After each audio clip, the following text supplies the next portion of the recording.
Puji Bapak Yahweh, kita melanjutkan pengajaran ya, orang pilihan.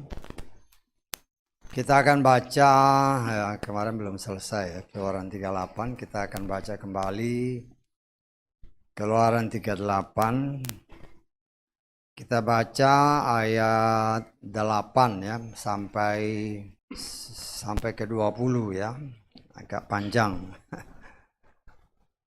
Ayat 8 sampai ke 20. Tapi nanti sudah baca di rumah semua ya, karena Tuhan berkenan kita selesaikan satu bab ini. Keluaran 38 mulai ayat 8 sampai ke 20. Kita akan baca bersama-sama sesuai dengan apa yang tertulis di depannya. Kita baca 3, 4. Dan dia membuat bejana itu dari tembaga, dan alas tumpuannya dari tembaga, dari cermin-cermin barisan perempuan yang berbaris di pintu kemah pertemuan. Dan dia membuat pelataran bagian selatan di sebelah selatan. Layar-layar pelataran itu dari lenan halus yang dipintal 100 hasta. Tiang-tiangnya 20 dan alas-alas tumpuan tembaganya 20. Kaitan-kaitan tiang-tiang itu dan penyambung-penyambungnya dari perak. Dan pada sisi utara panjangnya 100 hasta, tiang-tiangnya ada 20 dan alas-alas tumpuan tembaganya 20. Kaitan-kaitan tiang-tiang itu dan penyambung-penyambungnya dari perak.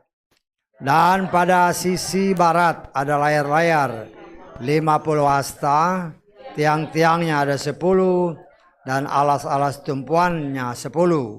Kaitan-kaitan tiang-tiang itu serta penyambung-penyambungnya dari perak. Dan pada sisi timur arah matahari terbit 50 hasta. Layar-layar pada bahunya ada 15 hasta. Dan tiang-tiangnya ada 3. Dan alas-alas tumpuannya ada 3. Jadi pada kedua bahu, baik dari sini maupun dari sana, ke gerbang pelataran, ada layar-layar 15 hasta, tiang-tiangnya ada 3 dan alas-alas tumpuannya ada 3. Seluruh layar pelataran sekelilingnya ada lenan halus yang dipintal. Dan alas-alas tumpuan untuk tiang-tiang itu dari tembaga.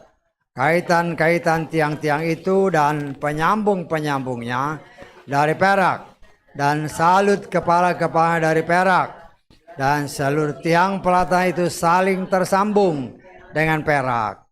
Dan tirai gerbang pelataran itu adalah suatu karya seorang penyulam dari benang nila dan ungu dan kirmisi, serta lenan halus yang dipintal. Dan panjangnya 20 hasta, tinggi serta lebarnya 5 hasta, sama dengan layar-layar pelataran. Dan tiang-tiangnya ada 4 dan alas-alas tumpuan tembaganya ada 4. Dan kaitan-kaitannya dari perak, dan salut kepala-kepalanya serta penyambung-penyambungnya dari perak. Tetapi seluruh patok untuk tabernakel itu dan untuk pelataran sekelilingnya dari tembaga.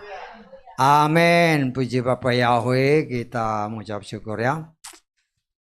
Jadi seluruh lingkaran luarnya itu, bukan lingkaran, pagarnya ya, pagar dari tabernakel. Di sebelah kalau yang di bawah ini kan sebelah timur ya.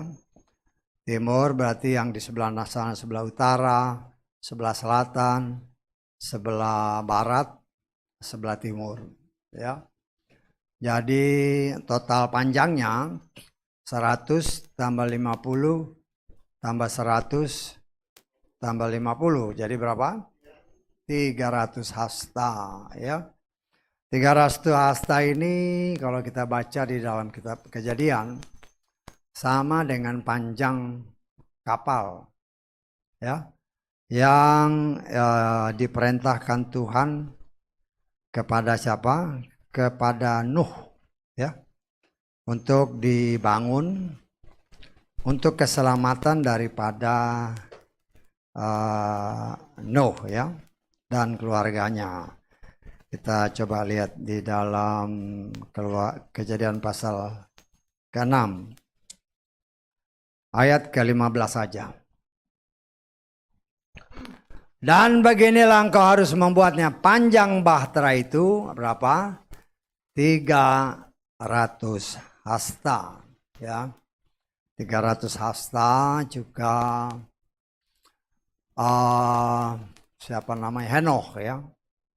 Henoh juga bergaul dengan Tuhan selama 300 tahun, kemudian dia diangkat Tuhan, ya.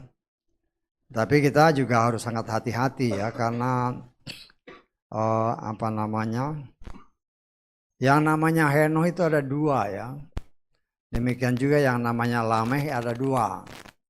Baik Henoh keturunan dari Kain dan Henoh dari keturunan garis Adam, ya, garis Adam, ya. Jadi kita juga harus hati-hati kalau orang banyak nulis tentang Henoh, ya. Kitab Henoh, ya. Henoh yang mana dulu, ya? Karena kitab Henoh yang banyak dibaca itu kebanyakan cerita tentang malaikat-malaikat yang jatuh segala macam. Jadi bisa aja yang nulis itu Henoh keturunannya si Kain, ya. Jadi kita lihat, ya, kita Kejadian pasal ke-4 ayat ke-17. Supaya tahu, ya, ada dua Henoh, ya. Kejadian pasal 4 ayat ke-17. Kain bersetubuh dengan istrinya dan istrinya mengandung dan melahirkan siapa? Henoh. Ini keturunan Kain. Kita lengkap Kejadian pasal 5 ayat ke-18. Yared hidup 162 tahun dan dia memperanakan Henoh. Jadi ada dua Henoh, ya, ada Lamek juga ada dua. Jadi kita harus sangat berhati-hati. Si setan itu ya bikin yang mirip-mirip aja, ya. Jadi ya kita sangat berhati-hati di dalam juga. Ya saya memang punya bukunya, ya, cuman ceritanya saya nggak baca habis, ya. Saya bacanya, ini kelihatannya tidak sesuai dengan iman kita atau iman saya, makanya saya nggak baca terus. Karena banyak yang bertentangan dengan apa yang tertulis dalam kitab suci kita, ya. Jadi ya buat asal tahu aja. Asal tahu ya begini, ya sudah, buat apa diterusin, ya. Kalau sudah tahu kurang benar atau kita katakan atau saya katakan tidak benar, ya mau ngapain diterusin, ya. Yang penting kita tahu kalau orang cerita begini-begini, oh iya, ya. Saya penasaran karena dulu ada seorang pelayan Tuhan datang waktu masih baru-baru, ya. Baru-baru buku itu terbit. Dia ngomong sama saya, dia datang kemari. Dia ngomong sama saya, Pak, berdasarkan kitab Henoh, bahwa ketika si Yitzhak dipersembahkan oleh Bapak Abraham, ya, kan dia disertai oleh dua bujangnya berdasarkan kitab suci kita, kan. Itu salah satunya si Ismail. Saya bilang ngawur aja. Saya sih ngomong belak-belakan, itu ngawur itu. Salah. Ya. Tapi itu berdasarkan kitab ini, Pak. Lah gimana sih? Kok begitu gampangnya orang berubah? Karena dalam setiap terjemahan senantiasa dikatakan Abraham memang membawa dua bujangnya. Karena saya penasaran, akhirnya saya coba gali, ya, dari kitab suci kita, ya, di mana siapa Abraham tinggal dan di mana kan itu udah diusir, kan, si Ismail kan udah diusir. Kalau dia sudah diusir, yang usir itu kan si Sarah, nggak mungkin dia kembali, ya. Dan jarak tempat tinggal dia berdasarkan apa yang saya pelajari, ya, antara tempat tinggal Abraham pada waktu itu dengan tempat tinggalnya si Ismail itu sekitar 150 km. Ya. Kita harus membayangkan bukan seperti zaman sekarang. Pakai HP bisa ngomong, pakai pesawat bisa cepat, pakai mobil ada jalan tol. Dulu itu ya masih hutan. Kita pakai, karena penasaran, jadi saya pengen cari. Ya, Tuhan kasih jawab, ya. Dan jarak 150 km, Abraham diperkirakan dia dapat mimpi atau dapat penglihatan atau perintah Tuhan malam. Pagi-paginya dia langsung berangkat. Ya, kenapa dia pagi-pagi berangkat? Dia nggak bisa tidur. Tafsiran saya. Kenapa saya bilang nggak bisa tidur? Lo anak satu-satunya, anak yang ditunggu-tunggu. Tuhan bilang persembahkan dia. Bagaimana dia bisa tidur? Nggak bisa dia tidur. Mungkin ketika dia ngomong sama Sarah, berantem pasti kan? Logika ya. Logika dia pasti berantem. Dia pasti beritahu istrinya. Bapak Yahweh perintahkan si Ishak mau dipotong. Pasti berantem suami, namanya manusia.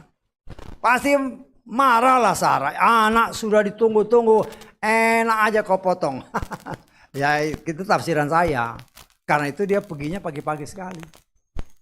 Ya, lo kalau dia dapat mimpi atau penglihatan itu jam 10 malam, kemudian karena firman Tuhan dia berangkat masih pagi-pagi sekali, katakanlah jam 4 pagi.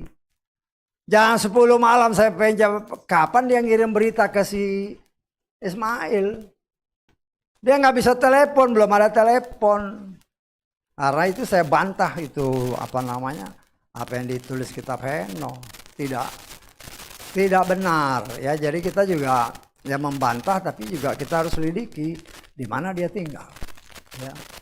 Walaupun dalam kitab si Ismail tinggal malam itu ada di tempat Abraham. Ngarang aja. Orang udah diusir mana bisa. Ya. Nah, di sinilah kita belajar untuk melihat. Ya. Saya mengajarkan kepada saudara.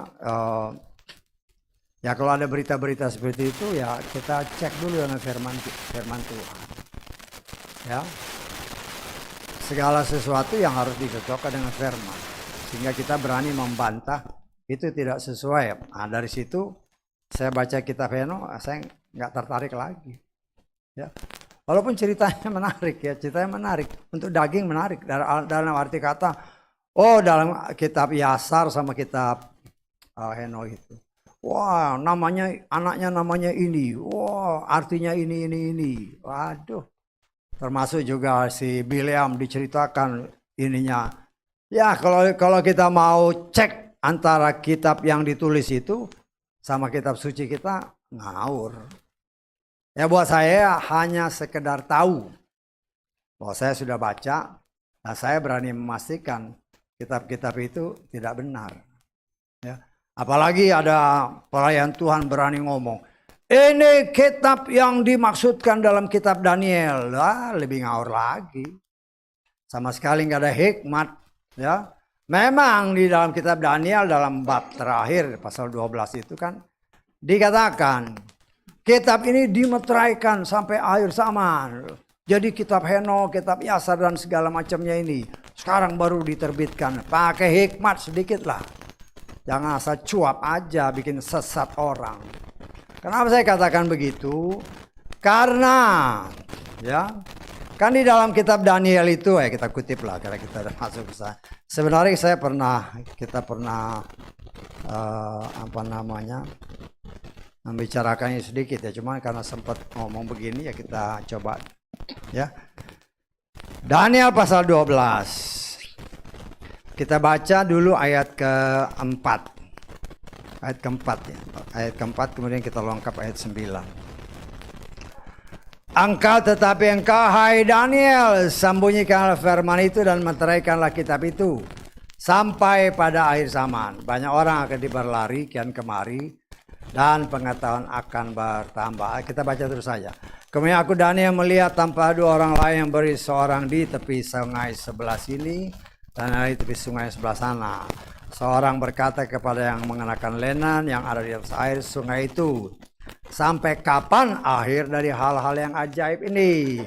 Aku mendengar orang yang berpakaian len yang ada di atas air sungai itu ketika dia mengangkat tangan kanannya dan tangan kirinya ke surga bersumpah demi nama Dia yang hidup selamanya. Bahkan ada satu masa, dua masa, setengah masa. Dan ketika berakhir perpecahan kekuatan umat yang kudus, maka berakhir semua itu. Dan aku mendengar tetapi aku tidak memahaminya. Aku berkata, ya Tuhanku, apakah akhir dari segala ini? Dia berkata, pergilah Daniel, sebab firman ini akan tertutup dan termeterai sampai akhir zaman. Ya, ini kitab yang dia maksud ini. Kitab Henokh, kitab Yasar ini berdasarkan hikmatnya sama sekali nggak ada. Saya berani katakan, Daniel di dalam kitab-kitab sebelumnya itu jelas-jelas menceritakan, kalau nanti saudara baca di dalam kitab Daniel pasal ke 9, ya. Daniel ini orang, perhatikan, Daniel ini orang yang sangat dikasihi, ya. Nah, kita bacalah supaya tahu yang saya ngomong ini. Kita baca Daniel pasal 9 mulai ayat 23. Dalam permulaan permohonanmu firman keluar, aku datang untuk menyatakan kepada engkau, karena menyatakannya karena engkau sangat dikasihi. Jadi camkanlah firman itu dan perhatikanlah penglihatan itu. Perhatikan. 70 pekan telah ditetapkan atas bangsamu. Seringkali orang tidak memperhatikan ini. Karena yang namanya 3,5 tahun terakhir itu, ya, itu untuk bangsa ini. Banyak orang, 3,5 tahun gini-gini, ngawur aja. Baca ya firman yang benar. Supaya jangan salah kita menafsirkan. Nah, kita baca aja ya. 70 pekan telah ditetapkan bangsamu dan atas kotamu yang kudus untuk melenyapkan pelanggaran, untuk mengakhiri dosa, untuk menghapuskan kesalahan, dan untuk mendatangkan kebenaran yang kekal, dan untuk memeteraikan penglihatan dan nubuat, dan untuk mengurapi yang maha kudus. Ketahuilah serta pahamilah bahwa dari saat perkataan itu keluar, untuk memulihkan, untuk membangun kembali Yerusalem, membangun kembali Yerusalem sampai kepada Mesias. Penguasa itu lamanya 7 pekan dan 62 pekan. 7 pekan, 62 pekan. Jadi total berapa? 69 pekan. Tadi di atas 70 pekan, masih sisa 1 pekan. Tapi ingat ya, itu untuk bangsamu. Kan dikatakan tadi, bangsa Israel. Ya. Kemudian terus jangan itu akan dibangun kembali juga tembok itu walaupun di masa kesukaan. Sesudah 62 pekan Mesias akan disingkirkan. Setelah 7 pekan ditambah 62 pekan Yesua diurapi, dan setelah 3,5 tahun atau setengah pekan, ya kita lihat ya. Sesudah 62 pekan Mesias akan disingkirkan dan tidak ada apapun lagi padanya kemudian rakyat dari seorang penguasa sampai datang menyerbu mereka musuh kota dan tempat kudus itu, dan pada akhirnya akan ada air bah. Bahkan sampai akhir akan ada peperangan yang menghancurkan yang ditetapkan. Perhatikan. Dia akan melakukan perjanjian dengan banyak orang selama 1 pekan. Ini 1 pekan yang terakhir. Karena tadi kan 7 pekan ditetapkan dan 62 pekan. Berarti total 69 pekan. Tadi kan ditentukan 70 pekan. Masih sisa 1 pekan. 1 pekan. Tetapi pada pertengahan pekan itu ia akan menyembah korban dan persembahan sajian terhenti. Kenapa terhenti? Karena Yesua disalib. Jadi 3,5 tahun yang pertama itu sudah digenapi oleh Yesua. Tinggal 3,5 tahun yang terakhir. Karena ayat tadi menyatakan untuk bangsamu. Berarti 3,5 tahun terakhir itulah kepada bangsa ini. Dan saya menafsirkan dalam kitab Wahyu pasal 11. 2 orang saksi yang menurut spesifikasi diperkirakan itu adalah Mose dan si Elia. Tetapi dia pakai pakaian berkabung. Jadi itu dalam kesukaan besar. Saya menafsirkan pada saat itu lah bisa ditafsirkan si anti Hamasya juga berkuasa. Ya, terus kenapa bisa muncul si Mose sama si Elia? Berdasarkan hampir di seluruh kitab suci kita. Ketika bangsa Israel dalam kesesakan, mereka berseru kepada Bapa Yahweh dan dikirimlah penolong. Ya, kalau saudara mau baca dalam kitab Hakim-Hakim, ya, memang bangsa ini bangsa tegar tengkuk. Tetapi ketika mereka berseru, Bapa Yahweh ini anakku tetap. Pada saat itulah ketika mereka, ya kalau anti Hamasya kan dia kesesakan. Mereka berseru, turunlah 2 orang ini untuk mentobatkan bangsa Israel. Ya. Tetapi karena kita berbicara tadi tentang kitab Henokh itu, ya. Spesifikasinya Daniel itu adalah orang yang dikasihi, kata firman Tuhan tadi. Ya. Dari semua firman yang kita baca, ya, pada akhir zaman, ya, yang menceritakan tentang akhir zaman sampai selesai itu hanya Yohanes. Rasul Yohanes. Rasul Yohanes mempunyai kriteria yang sama dengan Daniel. Rasul Yohanes ada tertulis murid yang dikasihi. Rasul Yohanes mendapatkan semua apa yang diceritakan. Kalau Daniel kan sampai kepada Mesias. Tetapi Rasul Yohanes dari Yesua sampai kepada akhir segala sesuatu.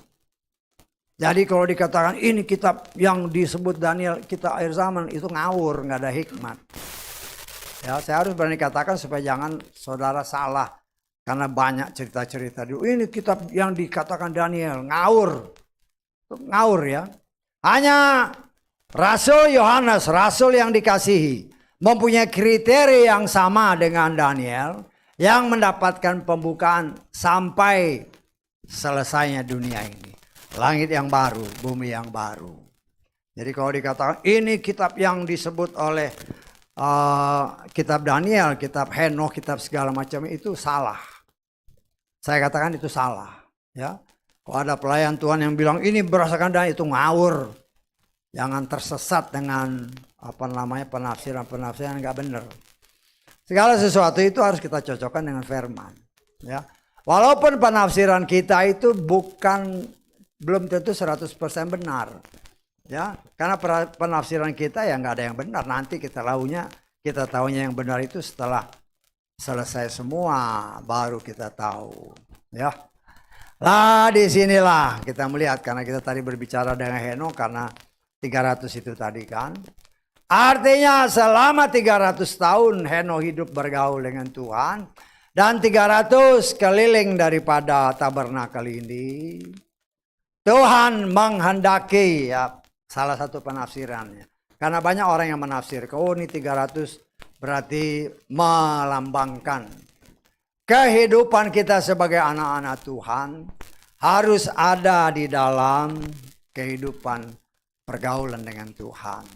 Tetapi yang juga harus kita perhatikan adalah di dalam pelataran itu, disitulah banyak diceritakan tentang jatuh bangunnya manusia dalam dosa.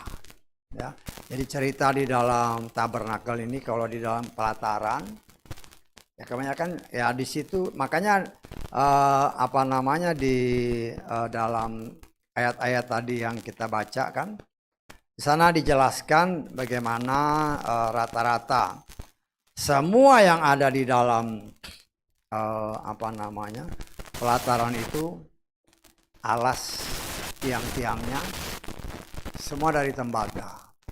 Alasnya ya, semua tembaga. Demikian juga alat-alat yang besar yang ada di dalam pelataran itu, baik mesbah korban bakaran yang telah kita bahas sedikit, kemudian juga bejana pembasuhan, itu semuanya dari tembaga. Tembaga itu biasanya ditafsirkan sebagai penghukuman. ya.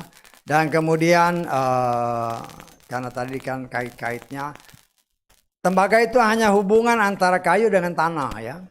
Jadi kayunya tidak ada lagi hubungan dengan tanah ya. Jadi seharusnya itu bisa digambarkan sebagai manusia yang sudah boleh dikatakan bertobat ya. Karena itu dia tetap menjadi tiang-tiang untuk seluruh keliling daripada tabernakel ya. Jadi 100 tambah 50 tambah 100 tambah 50 total ya. Karena di timur itu disebutkan tadi yang pintunya di tengah, terus di di kiri kanannya itu ada tabir kain lenan. Jadi pintunya itu berdasarkan firman Tuhan ini dikatakan berapa? 20 hasta ya, betul nggak? Pintu tabir tadi kan, pintunya 20 hasta. Karena totalnya katakan dari pojok sana ke pojok sana itu 50 hasta ya. Jadi tabir yang bukan tabir, dindingnya di sebelah kanan ini 15 hasta. Terus pintu baru 15 hasta. Jadi total 50 hasta. Saya tanggap ya. Nah, tapi tiang-tiangnya yang panjang ada 20, yang melebar ada 10. Dan seluruh tembok ini terbuat dari lenan halus yang dipintal. Ya, lenan di sini berarti warna putih ya.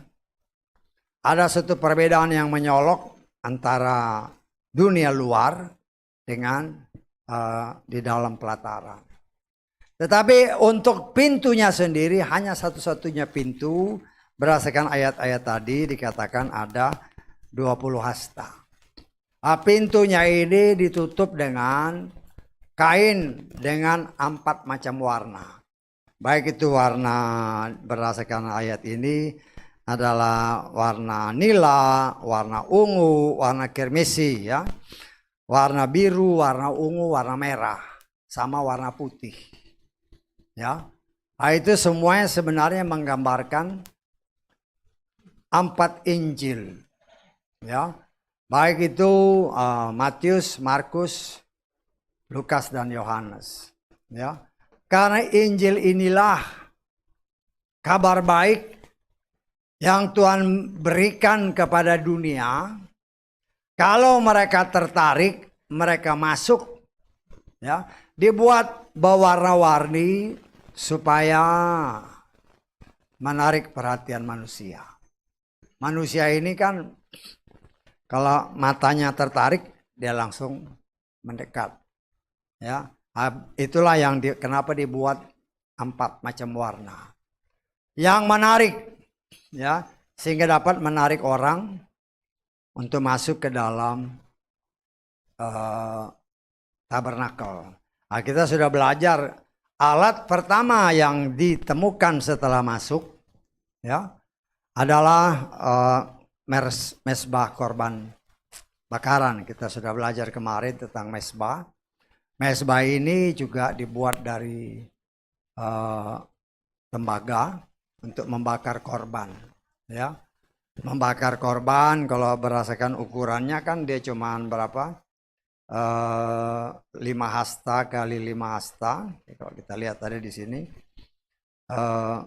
ukuran mesbah itu kan, mesbah korban bakaran yang kita sudah baca kemarin, 5 hasta panjangnya, lebarnya 5 hasta, tingginya 3 hasta. 1 hasta itu sekitar 50 cm. Kalau 55 hasta berarti sekitar 2,5 meter. 2,5 meter, 2,5 meter. Dan dalam kalau kita kita mau berpikir lebih dalam, yaitu kira-kira hanya buat 1 ekor sapi. 1 ekor sapi. Sedangkan nanti waktu penabiskan daripada bait suci itu ribuan ya, ribuan sapi dipersembahkan. Jadi ya kita bisa melihat bagaimana sibuknya. Tetapi disitulah kesibukan ketika kita sudah belajar tentang mesbah korban bakaran ini.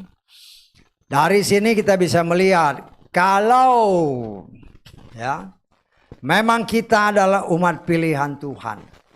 Ya, kalau kita umat pilihan, ya, maka kita akan tertarik dengan 5 warna atau 4 warna daripada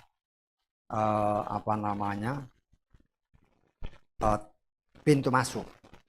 Pintu masuk itu warnanya ada 4 warna. Warna putih, dasarnya putih.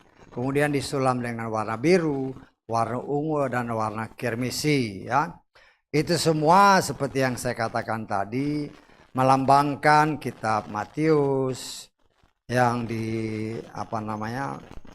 Matius ini biasa berbicara tentang singa atau raja, ya. Dan itu digambarkan sebagai warna ungu. Ya, warna ungu itu kitab Matius, ya, atau Injil Matius. Kemudian kitab Markus itu juga dilambangkan dengan lembu. Ya, kita ingat ya, binatang-binatang ini baik singa, lembu, muka manusia, dan Raja Wali itu adalah 4 makhluk yang ada di hadapan Bapa Yahweh di takhta Tuhan, ya. Kalau kita Markus dilambangkan sebagai lembu, digambarkan sebagai warna biru, dan kita tahu lembu itu adalah binatang pekerja, ya. Kemudian kitab Lukas digambarkan dengan warna merah, ya. Warna merah muka manusia yang melambangkan juga penderitaan sebagai manusia untuk mematikan kedagingan. Kemudian kita berbicara kitab Yohanes berbicara warna putih, dan itu digambarkan dengan Raja Wali, ya, seperti yang saya katakan tadi. 4 warna ini menggambarkan binatang-binatang itu, dan itu sebenarnya adalah binatang-binatang yang ada atau makhluk-makhluk yang ada di hadapan takhta Bapa Yahweh. Ya, kita baca di dalam Wahyu pasal 4. Kita baca mulai ayat 6. Supaya saudara tahu ya bahwa apa yang digambarkan itu sebenarnya ya seperti yang saya katakan senantiasa ada kaitan. Di hadapan tahta itu, di tahta di sorga, ya, ada laut kaca yang serupa kristal. Dan di tengah-tengah tahta itu serta sekeliling tahta itu ada 4 makhluk hidup yang penuh dengan mata di depan dan di belakangnya. Perhatikan, makhluk hidup yang pertama serupa dengan singa. Makhluk hidup yang kedua serupa lembu. Makhluk hidup yang ketiga memiliki muka seperti manusia. Dan makhluk hidup yang keempat serupa Raja Wali. Nah, ini digambarkan sebagai 4 kitab yang tadi saya sebutkan. Karena Injil adalah kabar baik yang Tuhan berikan kepada manusia. Kabar baiknya apa? Kabar baiknya walaupun manusia sudah jatuh dalam dosa, tetapi apabila mereka ya benar-benar tertarik, ya tertarik bukan karena kekuatan sendiri, ya, itu kita harus ingat, ya. Karena segala sesuatu itu harus ada kaitan dan hubungannya dengan firman, ya. Jadi disinilah kita melihat, ya, walaupun dibuat menarik sedemikian rupa, tetapi kalau dia bukan milik Tuhan, ya nggak bisa, ya. Seperti yang saya katakan senantiasa, ya kita baca dulu ya Yohanes pasal ke-6 ayat ke-37. Ya, kita baca ayat 37 dulu. Semua orang yang Bapa berikan kepadaku ia akan datang kepadaku, dan siapa yang datang kepadaku aku sekali-kali tidak akan mencampakkannya keluar. Kemudian kita lihat ayat 44. Tidak seorang pun dapat datang kepadaku jika Bapa yang telah mengutus aku tidak menarik dia, dan aku akan membangkitkan dia pada akhir zaman. Jadi semuanya ada kaitan. Walaupun Injil digambarkan dengan 4 warna tadi yang ditaruh di tengah-tengah dunia, Tetapi tidak semua orang bisa datang kepadanya. Kenapa ya? Karena seperti yang tertulis dalam kitab Efesus maupun kitab Petrus ya. Ada yang ditetapkan untuk diselamatkan, ada yang ditetapkan untuk dibinasakan. Nah, saya menafsirkan yang ditetapkan untuk diselamatkan adalah mereka yang berasal dari keturunan Adam dan Set dan seterusnya. Tetapi yang ditetapkan untuk dibinasakan, sebagaimana tertulis dalam kitab Yohanes, 1 Yohanes pasal ketiga. Ada anak Elohim, ada anak setan. Nah, seperti yang sudah kita pelajari beberapa waktu yang lalu.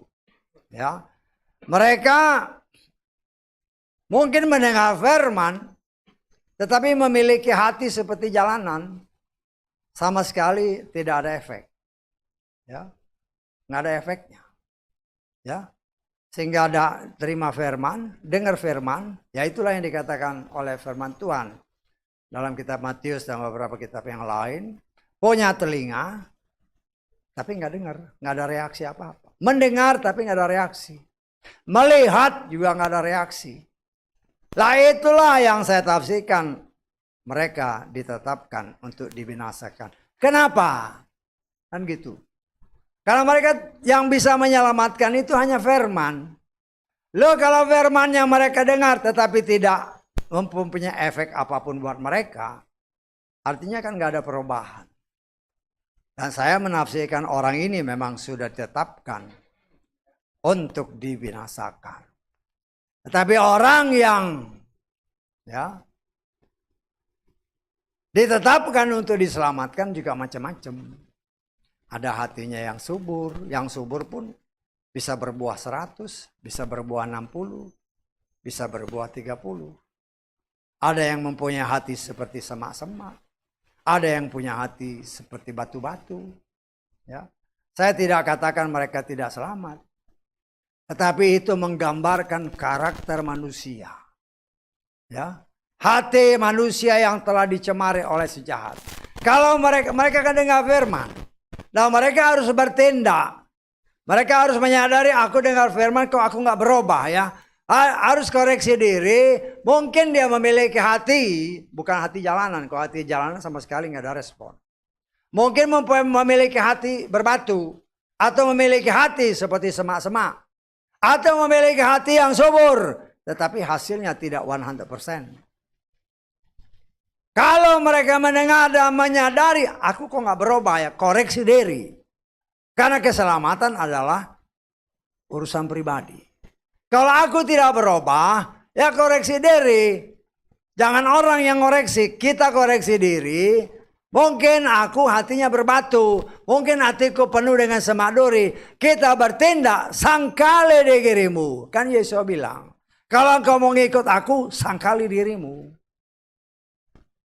Dan kalau kita mau bertindak, perubahan pasti terjadi. Pasti terjadi. Ya. Nah itu kan tergantung masing-masing. Dan saya sebagai pelayan-pelayan, kita sebagai pelayan-pelayan Tuhan. Saudara juga sebagai pelayan-pelayan Tuhan. Ya, kita harus berani, ada kesempatan, ya sampaikan aja. Ya bagaimana reaksi tadi pagi. Kesaksian sedikit lah. Itu kan toilet yang di bawah itu untuk flushingnya itu, kalau saya lihat kok bocor ya. Ya dia mungkin kurang kuat. Begitu saya kuatin sedikit, pos malah muncrat ya. So, wah pecah sudah ya. Pecah ya sekitar jam berapa, saya pikir udah, biasanya kan toko-toko itu buka jam 9-an ya, setengah 9 saya ke depan situ, di depan itu ada toko yang kan ada toko cat di depan tuh. Sebelahnya tuh ada toko material gini-ginian. Saya cari kan ya dapatlah di situ. Kemudian si enciknya ngomong apa gitu, tapi dia sebut A. Terus saya bilang, saya nggak pakai A ya Cik, saya pakai Yahweh. Oh dari Yehuwa Pak ya. Saksi Yehova, bukan. Ya kita nginjilin sedikit lah ya. Saya bilang ya Ibu Cik harus pakai nama Yahweh. Ibu tahu haleluya? Tahu Pak. Itu dari situ kita belajar. Kita beritakan firman. Saya bilang, Bu, saya punya tempat ibadah di sini. Kalau Tuhan gerakan Ibu, ya datang aja, kita bisa ngobrol ya. Ya. Cincin umur berapa 50-an lebih lah. Ya. Nah, kita coba mewartakan. Dia juga bilang, saya pengen Pak rindu gini-gini. Ya datang aja kalau mau konsultasi. Karena saya nggak enak kalau kan banyak pelanggan datang kan. Kalau saya ajak dia kan ngobrol gini, dia juga konsentrasi.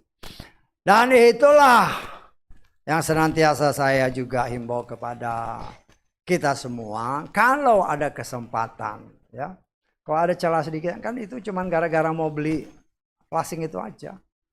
Kita beritakan nama Bapa, ya. Dan ya itu terserah Tuhan. Ingat ya, kita harus ingat. Benih ditabur, kita nggak tahu tumbuh apa enggak, kita nggak tahu. Saudara gali lubang ya, umpamanya senang tanam tanaman kan, katakanlah jagung, gali lubang, masukin plak, tutup kan, kita nggak tahu dia berhasil apa enggak kan. Taunya apa? Setelah beberapa hari, tiba-tiba muncul tunas, oh berarti berhasil. Begitu juga dengan firman. Ketika ada kesempatan, ya tabur aja. Nama Tuhan yang benar itu, Ci, saya bilang sama dia, namanya Yahweh. Kaget dia, bukan Yehuwa apa? Bukan Yehuwa. Ya berbicara mungkin sekitar 5-10 menit. Saya lihat pelanggannya banyak ya, saya cuma undang aja kalau memang Tuhan berkenan. Ya begitu juga dengan saudara, begitu ada kesempatan, beritakan nama Bapak kita. Karena itulah nama yang menyelamatkan. Ya. Nah kita melihat ya, emang dari ada banyak sangat menarik. Tuhan buat semenarik mungkin berita kabar. Namanya aja Injil, kabar baik, kabar yang menyenangkan. Tetapi respon masing-masing ya itu juga berbeda. Tetapi kewajiban kita, ingat keselamatan itu urusan pribadi. Tetapi saudara dan saya, sebagaimana Tuhan katakan kepada bangsa Israel, kepada Mose dan kepada para nabi, engkau harus jadi terang bagi bangsa-bangsa. Saudara dan saya adalah orang yang percaya kepada Tuhan Yahweh yang disembah oleh Bapa Abraham, Yitzhak, Yakub, Mose dan para nabi. Kewajiban kita menyampaikan berita baik bagi orang. Ya, entahkah itu nanti berhasil, ya itu bukan urusan kita. Kewajiban kita tabur benih. Ya. Dan di sinilah kita juga seperti yang saya katakan tadi, kita pun harus koreksi diri. Saya ini berubah nggak sih? Karena saya sih terus terang karena berubah. Ya walaupun ya berubahnya nggak banyak, tapi berubah menuju ke arah baik ya. Bukan berubah ke arah yang nggak baik ya. Jadi kalau ada orang yang marah-marah, kita belajar diam gitu kan. Kan susah loh orang marah, umpamanya opa marah kan. Si oma belajar diam aja, diam gitu. Ya. Lah itu kan menahan diri, menahan emosi. Lah kalau udah berhasil, ketika kita merenungkan malam-malam, berhasil. Berhasil kan. Saudara suka marah? Nah jangan marah lagi. Ya. Kalau mau marah, marah kepada diri kita sendiri. Kenapa aku belum bisa melakukan firman Tuhan sebagaimana yang Tuhan kehendaki? Ya. Berita baik kita ada di dalam berbicara tentang pelataran ini. Kita sudah belajar tentang mesbah. Ya. Nah ini sebenarnya urutan. Kalau saudara dipertemukan Tuhan dengan orang-orang untuk menginjilinya, mereka pertama-tama akan tertarik dengan berita Injil. Tapi ayat Yohanes tadi, kalau Bapak Yahweh tidak menariknya, nggak bisa. Artinya kita jangan paksa. Kewajiban kita ya sampaikan firman, ya terserah. Firman itu yang bekerja. Ya, kalau ada respon, kemudian kita dipercayakan untuk melanjutkan pelayanan, baru ceritakan kamu harus bertobat. Ya, rasakan urutan ini. Jadi ini urutan harus bertobat. Banyak orang yang percaya sudah bertobat, cuman jatuh lagi dalam dosa. Jatuh lagi, bertobat lagi. Minta ampun. Tetapi jangan jatuh bangun hanya di dalam pelataran, bahaya. Karena waktunya tetap berjalan, semakin mendekat kepada kedatangan Bapa Yahweh di dalam Yeshua Masiah. Ya, berbicara ya, korban mesbah korban bakaran sudah kita bicarakan. Ya, nanti saudara perdalam lagi. Ya. Itulah proses di mana kita harus mematikan daging kita. Kita harus bertobat dari semua dosa-dosa salah kita. Apa yang tidak benar yang kita perbuat. Mungkin kita sudah minta ampun. Tetapi kemudian karena roh Bapa Yahweh yang ada di dalam kita, mau kita bersih sempurna, kadang-kadang dia ingetin lagi. Masih ada ini kan, minta ampun. Jangan malu minta ampun karena Tuhan mau membereskan kita seutuhnya. Setelah pengampunan total, baru kita harus ya, manusia lama ini harus dikuburkan. Ya. Itulah yang Yesus katakan dalam Yohanes pasal ketiga kepada siapa Nikodemus. Kalau engkau tidak dilahirkan dari air dan roh. Ya, kita baca aja. Yohanes pasal 3 ayat ke-5. Yesus menjawab si Nikodemus ya. Sesungguh-sungguhnya aku berkata kepadamu, jika seseorang tidak dilahirkan dari air dan roh, dia tidak dapat masuk ke dalam kerajaan Elohim. Manusia lama kita ini yang pernah dikuasai oleh dosa, kemudian karena anugerah Tuhan yang memanggil kita, berdasarkan Yohanes pasal 6 tadi, kita disadarkan, kita mau bertindak, kita mau mengaku dosa kita kepada Bapa Yahweh di sorga. Kemudian kita mau masuk mengenal dia lebih dalam lagi. Ya. Setelah kita masuk untuk mengenal dia lebih dalam. Ya. Nah, kita harus bertindak. Karena setelah kita bertobat, ya artinya minta ampun segala macamnya itu, Yeshua terus menerus mengetok hati kita. Sebagaimana tertulis dalam kitab apa? Yang Yeshua ketok pintu. Lupa, Wahyu pasal 3 ayat keberapa? Ingat ya, saya memberitakan firman ini juga ngajar saudara. Supaya suatu waktu saudara dipercayakan untuk melayani orang. Ya, secara otomatis keluar ayat ke-20 kita lihat ya. Wahyu pasal ketiga ayat ke-20. Lihatlah aku berdiri di depan pintu dan mengetuk. Jika seseorang mendengar suaraku dan membukakan pintu, aku akan masuk kepadanya dan aku akan makan bersama dia dan dia bersamaku. Setelah kita mau mengakui dosa, ingat ya, Bapa Yahweh setia kepada firman-Nya. Ada tertulis 1 Yohanes 1 ayat 9. Apabila kita mengaku dosa kita, maka dia menghapusnya. Ya, kita sudah bersih. Tetapi Roh Kudus terus bekerja. Bapa Yahweh terus bekerja karena kita terus menerus harus disempurnakan. Karena itu berlakulah ayat ini, Yeshua mengetuk pintu hati kita. Ya. Supaya kita bukan saja minta ampun, tetapi kita mau membuka hati kita. Ya, pintu hati kita, Tuhan, akui dia sebagai Tuhanmu. Akui dia sebagai juru selamatmu.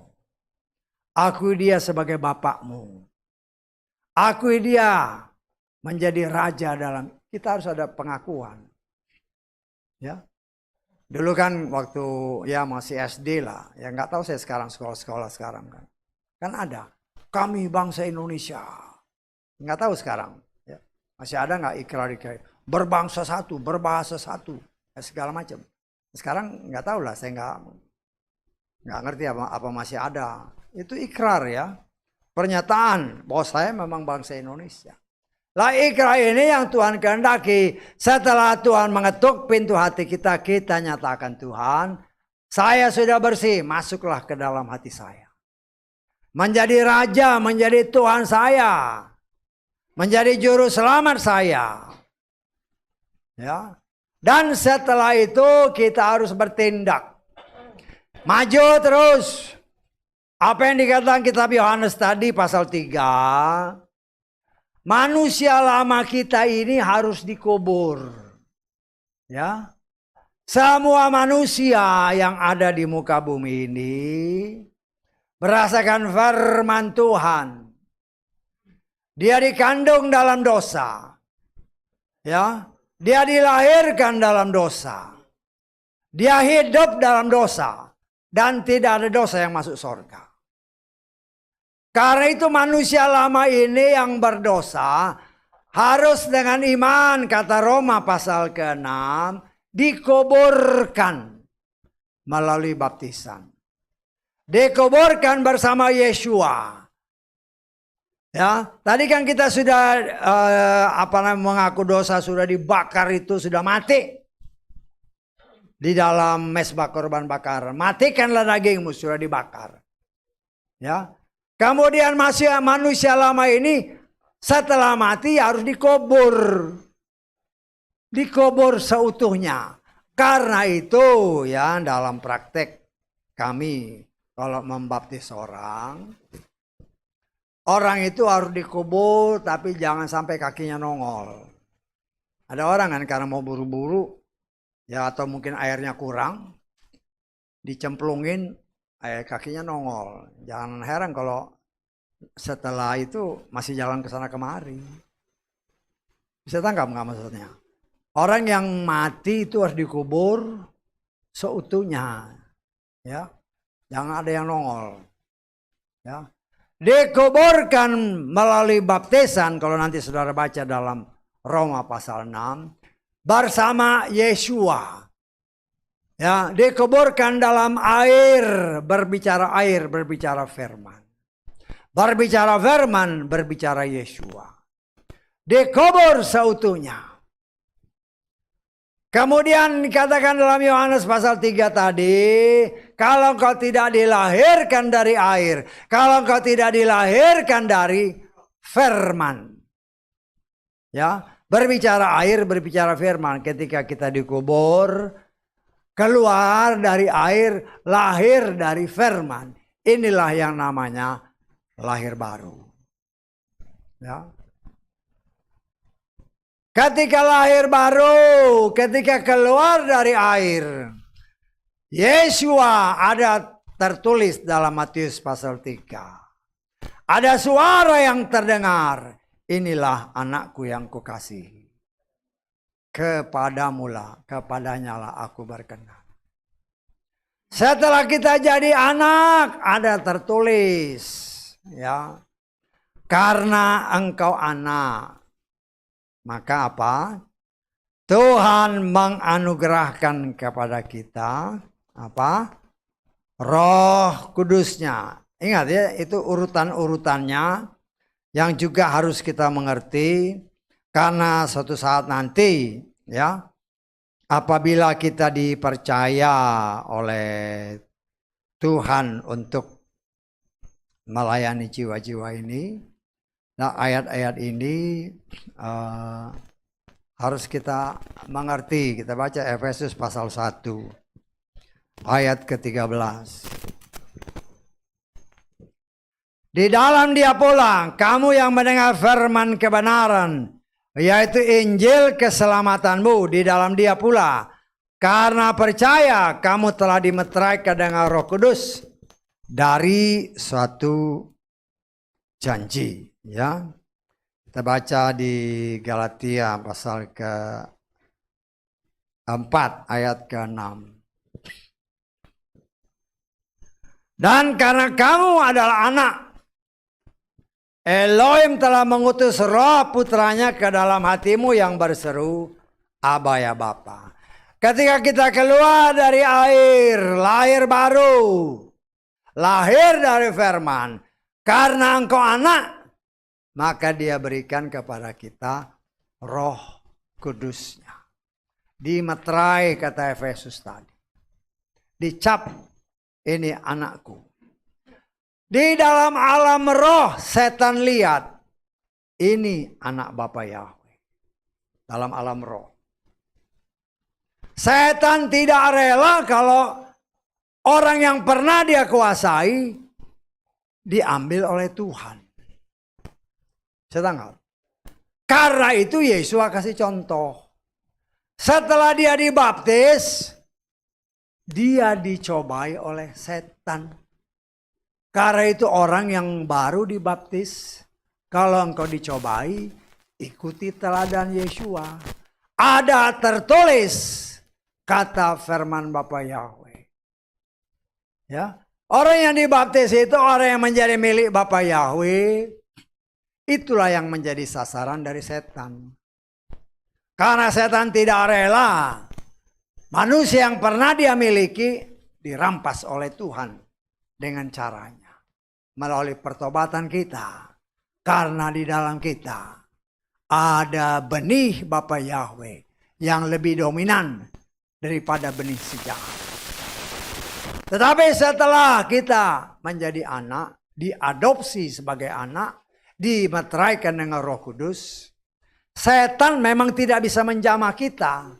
Karena dia lihat ini anak Bapa Yahweh. Tetapi setan itu licik. Setan enggak. Dia enggak jamah, tapi dia keliling-keliling. Ngaum dia takut-takutin. Ngapain kamu bertobat? Enggak bebas. Ya macam-macam lah dia masukin. Engkau beri celah sedikit. Jangan beri celah, kata Efesus. Kau beri celah, plak bagaikan singa yang menerkam. Tetapi apabila kita tetap berpegang teguh, aku anak Bapa Yahweh, ada tertulis lawan si setan. Kau bilang sama setan, setan, aku anak Bapa Yahweh, pergi kau dan jangan kembali lagi.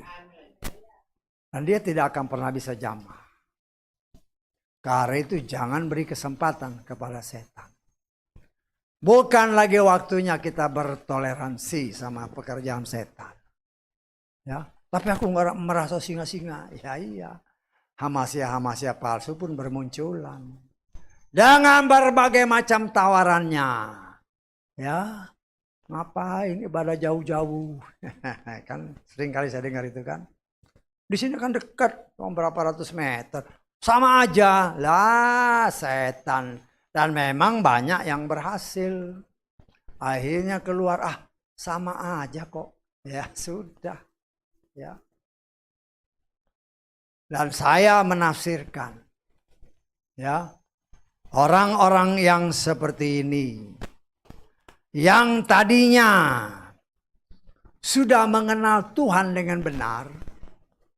Kemudian berbalik lagi. Nah kita baca di dalam 2 Petrus pasal kedua. Ayat ke-20 mulai. Sebab jika setelah meluputkan diri dari kecemaran dunia. Melalui, perhatikan ya, pengenalan penuh akan Tuhan. Dan Juru Selamat Yesus Masih namun terjerat kembali. Oleh hal-hal ini, mereka telah dikalahkan. Bagi mereka keadaan yang terakhir menjadi lebih buruk daripada yang pertama. Terus, sebab bagi mereka ada lebih baik tidak mengenal jalan kebenaran. Daripada setelah mengenal, berbalik dari perintah kudus yang telah disampaikan kepada mereka. Perhatikan ayat ini. Dan bagi mereka berlaku perumpamaan yang benar ini. Anjing kembali kepada muntahnya sendiri. Babi yang telah mandi ke kubangan lumpur. Saya menafsirkan ayat ini. Kalau sudah mengenal Bapa Yahweh dengan benar. Pengenalan penuh tadi kan. Kemudian berbalik lagi. Kemungkinan besar tidak akan pernah bisa balik. Bisa tanggap. Berdasarkan ayat ini ya. Karena Tuhan tidak mau dipermainkan. sama aja, nggak bisa. Ya, waktu saya ngobrol sama si Tuhan kita beda dengan orang lain, Bu. Kita harus tegas. Tetapi orang yang sudah mengenal nama yang benar, karena Hamasya palsu bermunculan, beri celah. Hamasya yang palsu itu keliling, kemudian mereka beri celah, keluarlah pernyataan sama aja. Ya. Ada tertulis semua ilah lain berhala. Tetapi orang yang tadinya mengenal dengan benar, sama aja. Hati-hati. Memang banyak yang dipanggil, tetapi sedikit yang terpilih. Dan kita mau termasuk salah satu yang terpilih itu.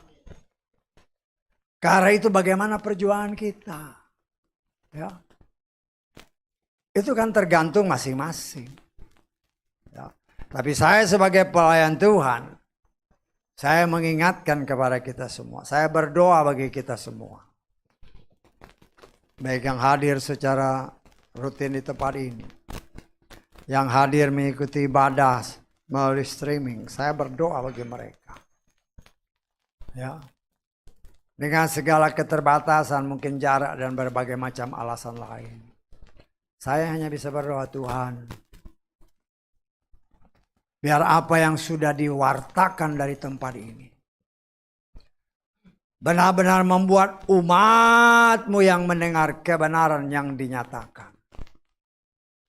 Ketika Engkau datang, Kau dapati kami tidak bercacat celah, tubuh, roh, dan jiwa kami. Sehingga ketika sangkakala berbunyi kelak, sebagaimana tertulis dalam Lukas 10 ayat 20, namaku ada. Namaku tertulis dan aku diangkatnya. Nah, saudaraku yang dikasihi oleh Bapa Yahweh, Tuhan mengingatkan kepada kita segala sesuatu. Kita semua sudah menjadi anak Bapa Yahweh. Tetapi saya harus katakan kepada saudara seperti yang saya katakan tadi. Setan itu nggak peduli sama yang lain. Karena yang lain itu yang tidak menyembah Yahweh di dalam Adonai, Yeshua HaMashiach, itu dia udah satu jalur dengan dia. Setan nggak? Sudah satu jalur yang nggak usah diganggu. Nanti ketemu di ujung sana di tempat yang memang sudah ditetapkan bagi mereka. Tapi anak Tuhan yang tetap bertahan dan tetap mengandalkan kekuatan yang berasal dari Bapa Yahweh, yang memakai kuasa yang Tuhan berikan kepada kita sebagai anak-anaknya. Dengan otoritas surgawi kita katakan, sebagai nama perintahnya, lawan si setan itu. Ya, pergunakanlah kuasa itu. Ya. Setiap saat kita berdoa, semua kuasa kegelapan, pergi, engkau tidak punya hak atasku dan atas semua yang Tuhan percayakan bagiku. Sama seperti Ayub. Ya. Kita hanya mengandalkan kekuatan. Kita kan nggak bisa lihat setan. Nggak bisa. Tetapi ada tertulis, aku mengutus malaikat di sampingmu, kata Keluaran 23. Kita percaya dia ada. Walaupun kita nggak lihat. Saya percaya malaikat ada di sampingku ini. Ya. Setan lihat. Ya. Ada penjagaku yang diutus Bapakku. Nah, dia cuman ya nyengir-nyengir aja. Tapi kita tidak boleh memberikan sedikit pun celah. Supaya kekudusan kita kudus, ya semakin kudus, semakin sempurna. Itulah gunanya, ya. Baik mesbah korban bakaran maupun mesbah pembasuhan. Kita sebagai anak, sebagaimana tertulis, ya, bahwa Orang-orang yang menjadi imam-imam, mereka ini juga harus mengikuti semua apa yang diperintahkan oleh Tuhan, ya. Termasuk si imam-imam besar. Kita baca di dalam Keluaran pasal ke 30 ayat 19 mulai. Haruslah Harun dan anak-anaknya membasuh tangan dan kaki mereka dari air itu. Apabila mereka masuk ke dalam kemah pertemuan, haruslah mereka berbasuh air agar mereka tidak mati. Atau ketika mereka datang mendekat ke mezbah itu untuk melayani, untuk membakar persembahan api-apian bagi Yahweh, haruslah mereka membasuh tangan kaki mereka agar tidak mati, dan haruslah itu menjadi ketetapan selamanya bagi mereka, bagi dia dan bagi keturunannya, bagi generasi-generasi. Ketika mereka pertama kali diurapi, ya, mereka harus mandi. Itu melambangkan kita dalam hidup kita sekarang dibaptis. Tetapi di sini basuh tangan, basuh kaki. Inilah yang kita lakukan paling sedikit sebulan sekali. Sebelum perjamuan kudus, kita membasuh kaki. Karena Yesus berkata yang sudah mandi tidak perlu mandi lagi. Basuh kakinya. Kenapa kaki ini seringkali melenceng ke sana kemari? Menurut kedagingan kita yang masih ada. Karena itu kaki ini harus terus dibersihkan di dalam menjalani kehidupan di tengah dunia. Kaki ini jangan lagi menginjak tanah. Tiang kayu tidak lagi hubungan dengan tanah. Dia dibungkus dengan tembaga yang ada di sekeliling pelataran itu. Ya. Kemudian saling menguatkan kait-kait setiap tiang berhubungan dengan tiang yang lain. Dengan kait-kait yang dikatakan firman Tuhan tadi, semua dari apa? Perak. Tembaga itu penghakiman, perak itu penebusan. Sama-sama orang yang sudah menjadi anak Bapa Yahweh. Saling menguatkan, saling membangun. Bagaimana? Ya mungkin kesaksian. Kesaksian orang dengar kan, luar biasa. Nah, kita yang dengar kesaksian, iman kita ditambah. Itu saling menguatkan, saling membangun. Ya. Iman kita semakin bertumbuh. Karena itu saya himbau, kalau ada sesuatu pengalaman yang saudara mau saksikan, saksikan aja, jangan malu. Ya. Kalau malu berarti seolah-olah malu menyaksikan perbuatan Tuhan yang luar biasa. Dengan kesaksian, kita mempermuliakan Bapa Yahweh dalam Yeshua Masiah dan mempermalukan si jahat. Ya, jadi jangan malu kalau bersaksi. Ya, tapi bersaksi untuk kemuliaan Tuhan, jangan bersaksi untuk kemuliaan pribadi. Ingat Tuhan kita Tuhan yang cemburuan. Jangan sampai salah kita bersaksi, ya. Nah, kita melihat dari apa yang tadi kita sudah baca, ya. Betapa kalau nanti saudara baca juga bahan-bahan tabernakel ini kita sudah pernah baca, kita sudah pernah ulas.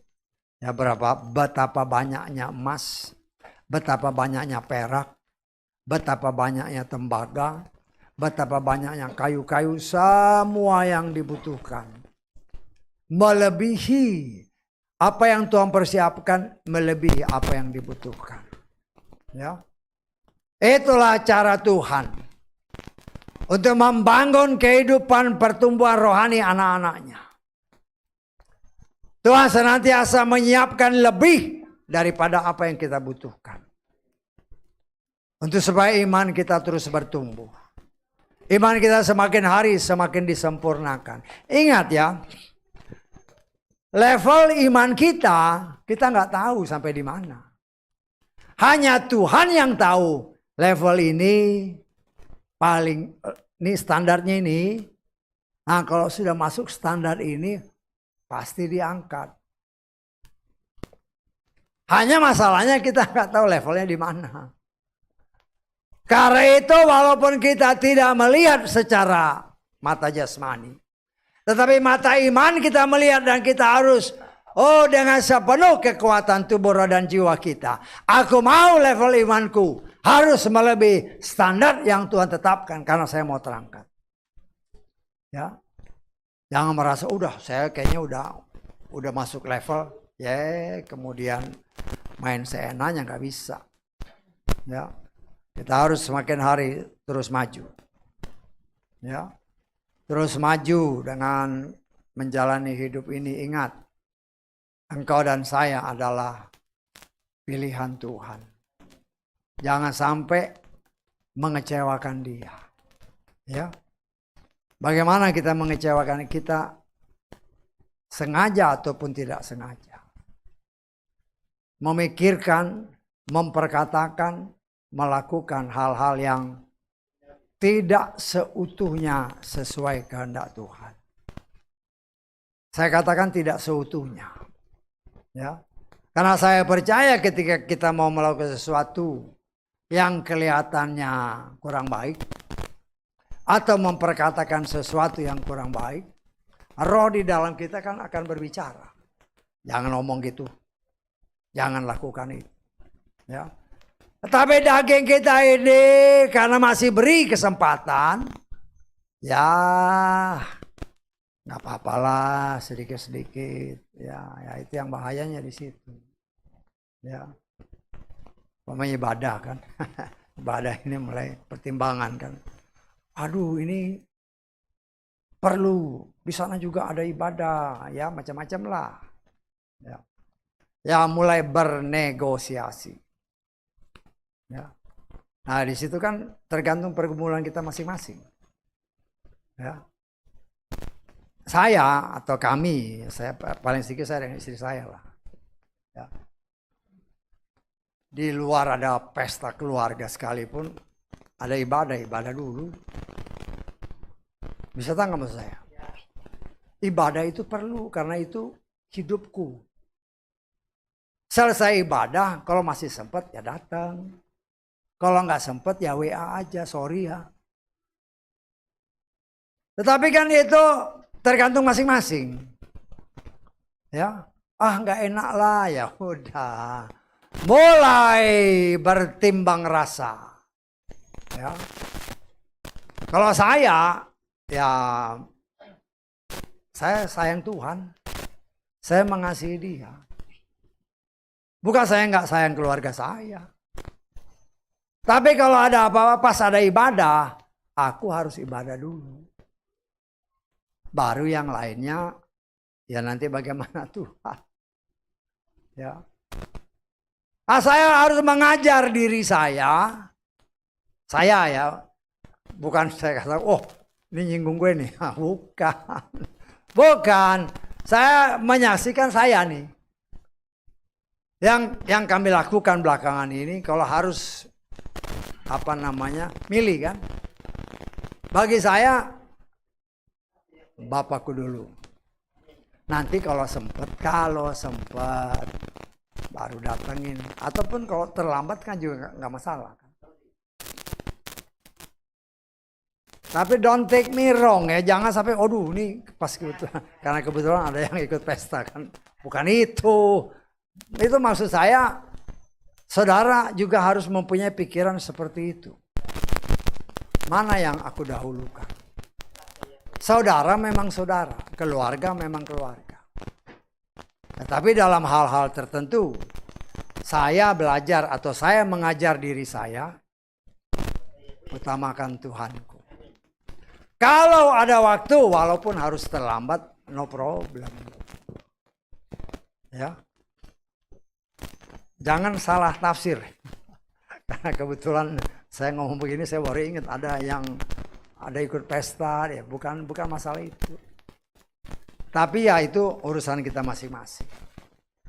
Suatu saat saudara kan harus mengambil keputusan. Mana nih? Ya. Loh, disitulah. Mana yang lebih engkau kasihi? Masing-masing tergantung. Ya, kita mengambil keputusan. Ya. Jadi saudaraku yang dikasih oleh, kita sama-sama belajar. Bukan saya katakan saudara saya hebat, enggak. Saya mengajar diri saya.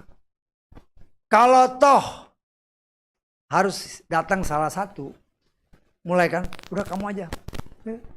Ya, akhirnya enggak, ya dua-dua ya udah ikut aja ibadah dulu. Yang lain itu kalau Tuhan berkenan datang.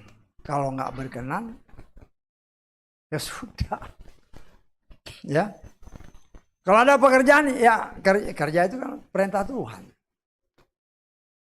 Orang yang tidak bekerja, jangan kasih makan. Karena kan ada orang yang kerja. Saya juga dulu kerja, waktu saya kerja, ya kan sebulan keluar, ya selama sebulan kan saya nggak ada. Nah, teman ada pelayan-pelayan Tuhan yang mau melayani, ya. Tapi bukan berarti sebulan di sana hanya ini, enggak, saya belajar juga. Sehingga ketika pulang ada sesuatu yang oleh-oleh, ya oleh-oleh bukan oleh-oleh benda, tapi firman Tuhan yang boleh dibagikan, ya. Nah, itulah bagian daripada pergumulan saudara dan saya. Kita sudah masuk ke dalam bejana pembasuhan. Kita sudah lahir baru. Kita sudah dikatakan oleh Bapa Yahweh, ini anakku. Karena engkau anak, kata Galatia tadi, Roh Kudus diberikan. Roh Kudus diberikan, jangan dukakan dia. Ya. Karena itu kita belajar tidak mendukakan Roh Kudus dengan mentaati apa yang tertulis. Sehingga iman kita pun tanpa kita sadari akan bertambah.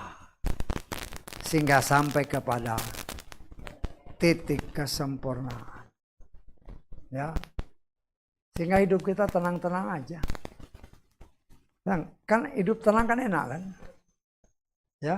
Masalah memang ya selama manusia hidup di muka bumi karena dosa, masalah itu ada. Tetapi bukan masalah itu jadi penghambat kita berhubungan dengan Tuhan. Justru semakin banyak masalah, merapatlah menjadi satulah dengan Bapa. Sehingga Bapa yang ambil alih, jangan kerjaan sendiri. Yang banyak terjadi, mau menangani sendiri dulu, kalau sudah gagal, baru datang sama Tuhan. Terlambat sudah, ya repot kan? Lah kita harus belajar. Saya belajar, kita masih sama-sama menghadapi permasalahan dengan berbagai macam permasalahan yang Tuhan izinkan terjadi. Kenapa? Karena Tuhan mau iman kita semakin meningkat. Ya, dengan ya saya latar belakang teknisi, mekanik. Ya. Kalau ada masalah, saya berdoa, saya minta tolong. Jadi begitu selesai setiap permasalahan pasti selesai. Bukan saja masalah selesai, pengalaman saya semakin bertambah. Sehingga ketika saya mengutus anak buah saya kerjain ini. Saya sudah tahu persis apa yang dia kerjakan dan sampai di mana dia kerjakan. Sehingga ketika mereka kerja, saya sudah tahu sampai sini. Jadi saya sudah bisa perhitungkan berapa hari dia bisa ngerjakan ini. Ya. Sehingga kalau kebetulan tempat saya dulu kerja itu, sekarang anak saya kan kerja, tapi dia khusus di bagian turbin situ. Ya. Nah, saya kadang-kadang saya tanyakan, karena mereka kan sifatnya kontrak kan. Kontrak dalam arti kata, ya turbin, memang banyak turbin. Dulu zaman saya ada 56 turbin, itu dalam tanggung jawab saya semua. Sehingga saya tahu, waktu dia baru-baru terjun di sana, dia nanya, Pak ada problem segini gimana? Ya saya kasih tahu, karena saya tahu persis, harus begini. Ya. Tetapi namanya ya kontraktor kan beda. Ya. Kalau saya tanya, kamu kerjaan ini, ada kerjaan ini Pak, berapa lama? Sekian lama Pak. kok lama banget? Dulu zaman papa, dia bilang umpamanya 2 minggu. Zaman papa paling 4 hari. Tapi saya ngerti ya ini kan kontraktor. Semakin lama duitnya semakin banyak. Betul nggak? Dulu waktu saya ada di Myanmar kan ada kebetulan teman yang datang. Dia ada proyek di sana, ngerjain di tempat di Petronas juga. Dia tanya, dia ngomong, saya tanya kamu ngerjain apa? Ngerjain ini Pak. Berapa hari? Sekian hari Pak. Loh itu kan biasanya cuma sehari. Maklum lah Pak, kontraktor. Betul nggak? Semakin lama waktunya, duit bagi perusahaan semakin banyak. Padahal ya itulah, kerjaan sehari, dia bikin sekian hari. Karena ada tujuan-tujuannya. Tetapi di luar itu yang saya mau katakan, problem boleh datang. Tetapi kalau engkau mengandalkan Bapa Yahweh, kau tidak pernah dipermalukan. Dan akhirnya pengalaman kita dalam segala hal ya, akan semakin meningkat. Sehingga ya umpamanya ibu-ibu kan nyuruh anaknya, kerjaan ini ya. Dia pergi mamanya kan. Terus wah ma ini gini. Mamanya udah tahu. Kamu ngerjain apa aja? Ini. Loh ini kok nggak dikerjain. Karena apa? Karena dia sudah pengalaman. Nah saudaraku dalam kehidupan rohani pun. Saya hanya bisa membagikan pengalaman-pengalaman saya untuk kita sama-sama bertumbuh. Ya, tidak ada yang lebih baik. Semua sama-sama bertumbuh. Supaya menjadi yang terbaik dalam pandangan Tuhan. Tetapi itu tergantung dari setiap pribadi kita. Tetapi maju, jangan kecewa. Mungkin apa yang keluar dari mulut ini ya jangan tersinggung. Saya nggak ada niat untuk nyinggung. Firman itu kan nusuk bukan nyinggung. Ya, kalau merasa sakit hati jangan marah sama saya. Mengucap syukur saya ditusuk sama Tuhan supaya kita sama-sama maju. Ya. Haleluya, amin. Mari kita bangkit berdiri.